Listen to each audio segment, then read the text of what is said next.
Halo, selamat malam Bapak Ibu semua yang saya kasih. Kembali lagi di channel saya, Dika Channel Stories.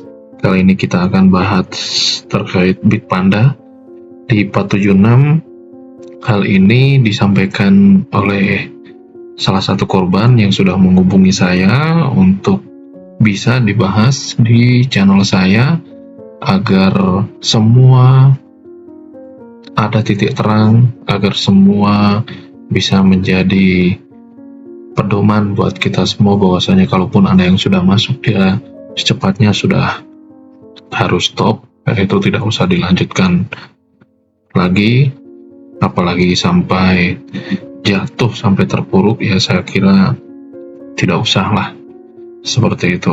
Tapi satu hal yang saya mau sampaikan bahwasanya kenapa ini saya sampaikan, bahwasanya si korban juga punya misi sama seperti saya, bahwasanya agar tidak banyak korban yang berjatuhan, agar meminimalisir korban sedini mungkin, seperti itu.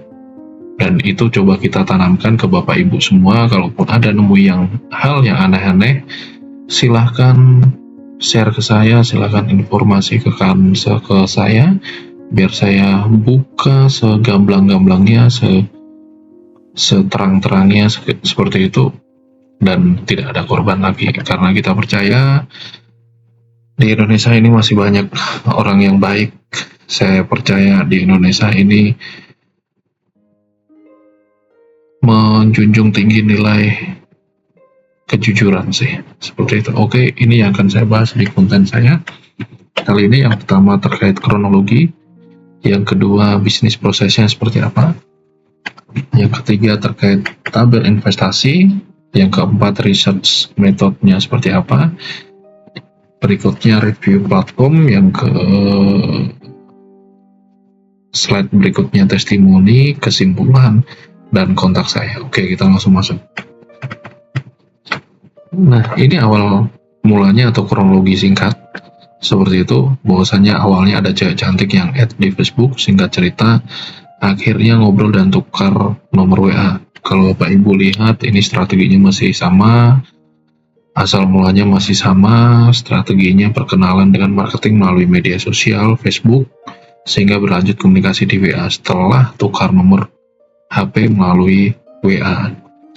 Sejauh dari apa yang disampaikan korban ke saya, belum disampaikan seperti apa marketing dan konsultannya. Dengan kata lain, si korban ini masih belum bisa terlalu open, terlalu belak-belakan ke saya seperti apa marketing dan konsultannya, seperti itu. Tapi it's okay, tidak apa-apa. Saya pikir kalau belum bisa share yang ngajak, ya saya kira it's okay lah. Kalau belum bisa nge-share yang ngajak korban pertama kalinya itu seperti apa.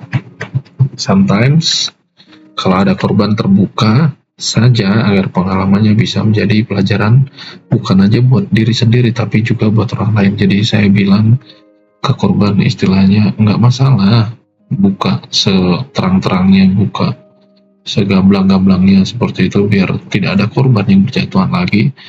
Nah, biarlah kesaksian ataupun pengalaman hidup kita bermanfaat buat orang lain, seperti itu.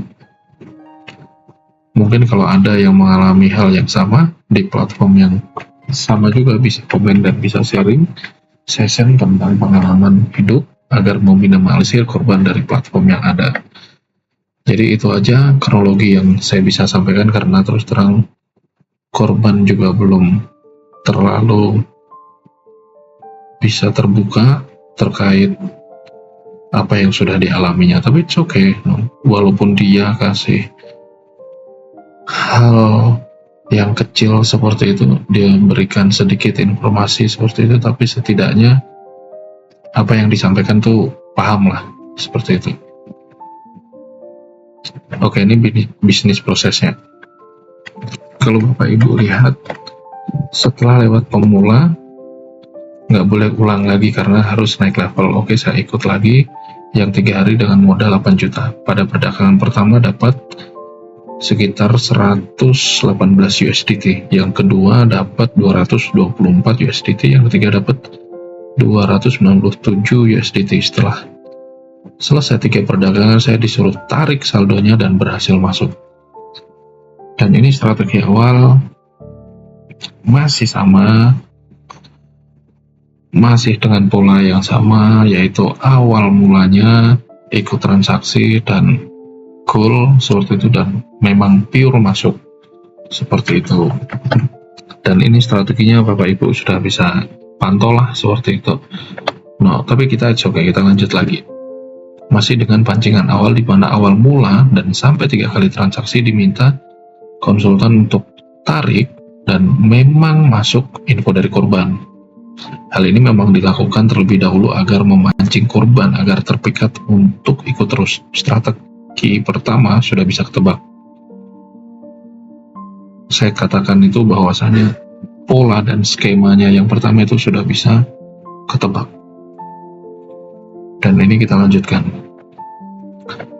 Untuk permainan pertama, biasanya tidak pakai komisi karena bahasanya baru pemula. Dan setelah transaksi pertama clear, semua baru lanjut untuk transaksi yang biasanya komisi sudah mulai dijalankan. Kalau dilihat besaran persentase sama dengan platform scam lainnya, perhatikan sampai jauh ini tidak ada pembahasan pajak di trading. Jadi saya mau sampaikan bahwasanya biasanya kalaupun kita narik atau withdraw, nah ini kan bahasanya withdraw kan, dan masuk kan, di platform yang official, yang resmi, itu biasanya langsung dikenai pajak. Walaupun tidak ada aturan main dari awal kayak gitu, tapi sewaktu withdraw itu sudah langsung. Dan Bapak Ibu perlu diketahui bahwasanya platform yang official itu biasanya ada iklan-iklan yang muncul di televisi maupun di YouTube seperti itu, biasanya muncul kalau yang official.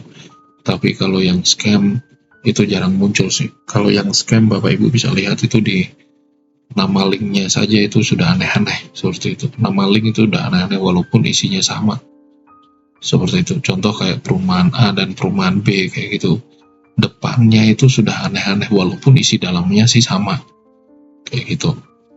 Oh ya, lupa, setiap keuntungan saya harus store 30% dari nilai keuntungan. Nah, ini yang disampaikan tambahan dari si korban. Untuk yang masih pemula tidak ada komisi 30%. Dengan kata lain, awal mula trading ini itu tidak ada persentase yang harus dikirim ke konsultan. Akan tapi konsultan dan marketingnya, sekali lagi saya sampaikan, si korban tidak menyampaikan ini ke saya, jadi saya belum bisa open semuanya seperti itu, tapi it's okay. Tapi polanya atau strategi ini itu ada konsultan dan marketingnya seperti itu. Oke, next. Nah, ini tabel investasi. Mungkin Bapak Ibu yang pernah jadi korban di investasi scam trading seperti itu pasti hafal terkait sistem tabel investasi seperti ini. Saya pun juga sama karena saya juga pernah jadi korban kan, jadi saya bicara banyak pun juga karena itu kurang lebih sama dengan pengalaman saya seperti itu. Tapi it's okay. Itu yang saya sampaikan bahwasanya apa yang dikasih informasi ke saya, yang semua saya bongkar itu modusnya. Terlihat tabel besaran investasi yang ditawarkan oleh konsultan pada korban agar korban memilih besaran jumlah investasi, dan korban pasti diminta memilih ini. Korban pasti diminta memilih berapa jumlah investasi yang diambil seperti itu. Waktu itu saya ngambil di angka 50 juta kalau saya loh ya. Seperti itu. Bagi yang pernah mengalami scam trading pasti sudah hafal saat tabel ini, dan perlu diperhatikan biasanya untuk memulai ini semuanya ada kontrak di awal. Nah, kontrak di awal ini saya tidak disampaikan oleh si korban, tapi it's okay. Tapi biasanya sih itu ada kontrak di awal. karena tidak mungkin sejauh ini tidak ada kontrak di awal. Tapi it's okay, yang penting kita masuk, bongkar modusnya secara belak-belakan, karena saya juga korban, walaupun beda platform tapi strateginya kurang lebih sama lah, seperti itu. Nah, ini penelitian dari metode yang ada kayak gitu, tapi it's okay, kita coba bongkar. Saya pikir boleh juga nih, bisnisnya menggiurkan, saya mau ikut lagi, sama seperti sebelumnya dengan modal kecil, tapi konsultan bilang sudah tidak ada kuota lagi seperti yang saya ikuti sebelumnya. Intinya konsultan mengarahkan setengah memaksa untuk saya ikut yang lebih besar dan kontrak 7 kali perdagangan. Nah, ini sama kurang lebih dengan saya dan korban-korban lain juga, bahwasanya semua pasti tidak bisa mengulangi dari awal, dan itu langkahnya lanjut dan lanjut seperti itu, dan pasti ada, bukan lagi setengah memaksa ya, tapi istilahnya mewajibkan kayak gitu. Itu sih kalau dulu di saya kayak gitu, tapi kalau di sini dia bahasanya setengah memaksa kalau si korban ini. Hal seperti yang dijadikan pancingan oleh konsultan ke korban agar korban terus lanjut mengikuti apa yang diinstruksikan oleh konsultan. Nah, terus yang saya merasa agak janggal, kalau di list kuota itu kan ada 10 yang ikut, tapi waktu kita mulai perdagangan kita hanya berlima, baik perdagangan yang 3 hari maupun yang 7 hari, dan orangnya sama-sama itu aja. Dengan kata lain, di sini ada bahasa anggota grup trading seperti itu, tetapi sama yang saya sampaikan, konsultan, marketing, anggota grup trading itu tidak di-share korban ini, tapi it's okay. Yang pasti kita tahu bahwasanya di Bitpanda itu ada marketing, konsultan, dan anggota grup trading. Kemarin ada salah satu member dari mereka yang chat saya mengenai keterlambatan pembayaran komisi yang mengakibatkan keterlambatan member lain untuk lanjut. Hal ini juga sama, saya juga dulu pernah seperti ini. Jadi kalaupun kita lambat membayar komisi seperti itu, yang lain trading akan stop, nunggu saya untuk bisa membayar seperti itu. Ini strateginya sama lah, cuma mungkin beda kemasan aja kayak gitu. Sama seperti kejadian yang pernah saya alami, di mana hampir 3 bulan saya telat bayar dan ditanyakan terus, karena infonya kalau kita telat bayar akan pending transaksi tradingnya, padahal itu cuma akal-akalan mereka saja. Hanya saja dalam pembahasan ini anggota grup tidak bisa ditampilkan dikarenakan minimnya data dan informasi yang disampaikan, sehingga untuk anggota grup dan marketing serta konsultan tidak bisa ditunjukkan. Tapi it's okay lah, walaupun anggota grup, marketing, dan konsultan tidak bisa ditunjukkan, setidaknya modusnya bisa terpecahkan di sini terkait pembahasan Bitpanda ini. Saya harap Bapak Ibu sudah paham strategi singkat dari penelitian metode-metode yang sudah saya sampaikan, parameter apa saja yang sudah saya sampaikan. Saya kira Bapak Ibu sudah paham, dan ini review platform. Ini tampilannya, dan ini linknya kalau Bapak Ibu mau masuk, dan Bapak Ibu bisa lihat Bitpanda, belakangnya juga ada A. Kalau ini perusahaan besar, perusahaan Punafit, setidaknya namanya Bitpanda saja, bukan Bitpanda ditambah huruf A di belakangnya, seperti itu. Biasanya pasti aneh-aneh seperti itu, tapi it's okay, kita bongkar semuanya. Dan ini kode undangannya 119 set, ini kode undangan untuk bisa masuk di sini. Silakan Bapak Ibu kalau mau registrasi di awal, tapi kalaupun Bapak Ibu mau ngetes saja tidak apa-apa, tapi setelah Bapak Ibu cair profit langsung keluar, tapi resikonya KTP dan nomor rekening sudah masuk ke database seperti itu. Karena biasanya yang strategi awal itu pasti menguntungkan, dan itu biasanya duit mereka sendiri, duit dari para sindikat dan komplotan itu sendiri. Oke, next, ini testimoninya. Terus salah satu member yang sempat chat saya yang akunnya muter duitnya di sini untuk bisnisnya, di get kontak tidak ada satupun yang nyimpen nomor teleponnya. Nah, ini yang di grup pakai nama cewek, setelah saya cek muncul seperti ini. Ini nomor konsultannya, saya cek di get kontak muncul seperti ini. Makin curiga saya, seorang konsultan masa nggak ada nyimpan nomor telepon. Dan ini Bapak Ibu bisa lihat, si korban coba ngecek di aplikasi Get Kontak dan tidak ada namanya, dan aneh-aneh lah bahasanya seperti itu. Tapi it's okay, itu salah satu strategi juga untuk memastikan ini aman atau tidaknya, seperti itu. Nah, ini bahasa-bahasa pembukaan dari konsultan lah. Mungkin Bapak Ibu yang pernah jadi korban kayak gitu bosan lah, atau jenuh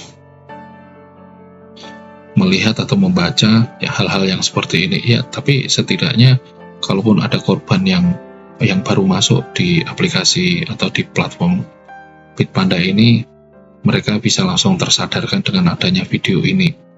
Dan saya harap sih bisa sampai selesai nontonnya. Kalaupun video ini bermanfaat, ya Bapak Ibu sudah tahu apa yang harus Bapak Ibu lakukan. Kami cuma butuh subscribe, share, seperti itu. Karena satu, semakin banyak Bapak Ibu subscribe, dan saya percaya ini menjadi atensi untuk Polri bisa membongkar ini semua. Karena saya berani bongkar secara belak-belakan, dan saya tahu resikonya ini besar, karena yang dilawan ini Goliat zaman sekarang, seperti itu, kalau Bapak Ibu boleh tahu. Oke, next. Ini kesimpulan. Skema bisnis pertama. Semua korban akan digiring untuk skema trading skala VIP dan akan selalu dipepet oleh marketing melalui komunikasi setiap saat. Saya bilang skema bisnis pertama ini kurang lebih dengan skema trading sebelum-sebelumnya. Seperti itu, dari semuanya yang disampaikan oleh korban, saya bisa tarik 3 kesimpulan. Itu skema bisnis yang pertama. Oke, kita lanjut skema bisnis yang kedua. Bahasa kontrak tidak disebutkan dalam pembahasan kali ini karena korban tidak ada membahas soal kontrak. Biasanya kalau sudah sampai di fase tabel yang di atas 10 juta itu biasanya ada kontrak. Di awal itu ada kontrak biasanya, tapi ini tidak disebutkan. Tapi it's okay lah. Ini skema yang ketiga. Ada salah satu skema baru, yakni sewaktu ikut trading kelas VIP, pertama ikut saldo langsung loss setelah running. Sekali hanya saja, semua itu kembali sewaktu ada jaminan dari konsultan untuk kembalikan saldonya. Jadi mungkin ini yang membedakan dengan scam trading yang lainnya. Yang pertama yang saya temukan keanehan dengan perbedaan dengan scam trading yang lainnya hanya satu saja, yaitu waktu pertama ikut di kelas VIP saldonya langsung hilang.